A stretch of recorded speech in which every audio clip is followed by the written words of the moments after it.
చరిత్ర సృష్టించాలన్నా చరిత్ర తిరిగి రాయాలన్నా అది కేవలం ఒక చంద్రబాబు నాయుడు గారితోనే సాధ్యం. 2014 నుంచి 19 మధ్యలో మీరు ఒకసారి చూస్తే ఆనాటి India's largest FDI investment in automotive sector కియాని తీసుకొచ్చారు. ఇప్పుడు ఆ చరిత్ర మళ్ళీ తిరిగి రాస్తున్నాం.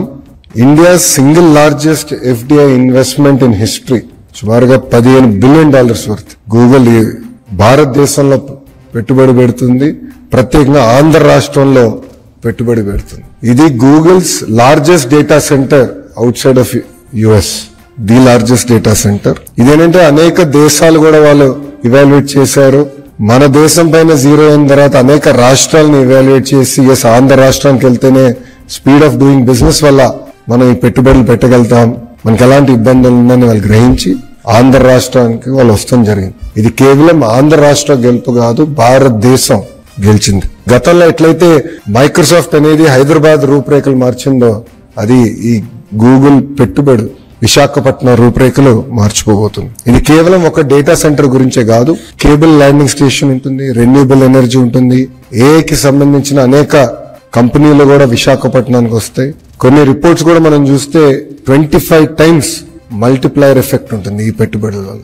25 టైమ్స్ అలాంటి ఎకనామిక్ యాక్టివిటీ ఒక విశాఖపట్నంలోనే గూగుల్ చేయబోతుంది. ఈ ఒక్క పెట్టుబడి వల్ల మా అంచనా సుమారుగా 1,88,000 మందికి డైరెక్ట్ గా ఇండైరెక్ట్ గా ఉద్యోగాలు కల్పించగలుగుతాం.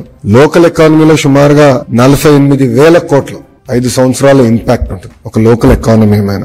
ఇదంతా మీరు చూస్తే మొదటి మీటింగ్ నేను సెప్టెంబర్ 2024లో గూగుల్ ప్రతినిధులు విశాఖపట్నానికి వస్తే వాళ్ళని హోటల్లో నేను లంచ్ ఆర్గనైజ్ చేసి నేను నా కారులో ఆనాడు అక్కడ తీసుకెళ్లి ఎక్కడైతే డేటా సెంటర్ వస్తున్నా స్థలం వాళ్ళు కూడా చూపిస్తాం జరిగింది. కరెక్ట్ గా 1 నెలలో తర్వాత నేను యుఎస్కి వెళ్ళా. మీ అందరూ తెలుసు, అక్కడ గూగుల్ క్లౌడ్ లీడర్షిప్ ని కూడా నేను కలుస్తాం జరిగింది.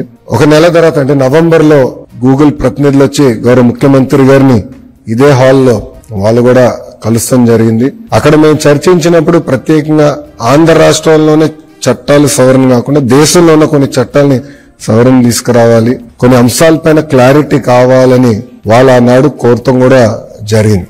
అది నేను స్వయంగా అశ్విని వైష్ణవ్ గారిని కలిసినప్పుడు కూడా ఆయన దృష్టికి తీసుకెళ్లాను. ఆయన వర్క్ చేశారు.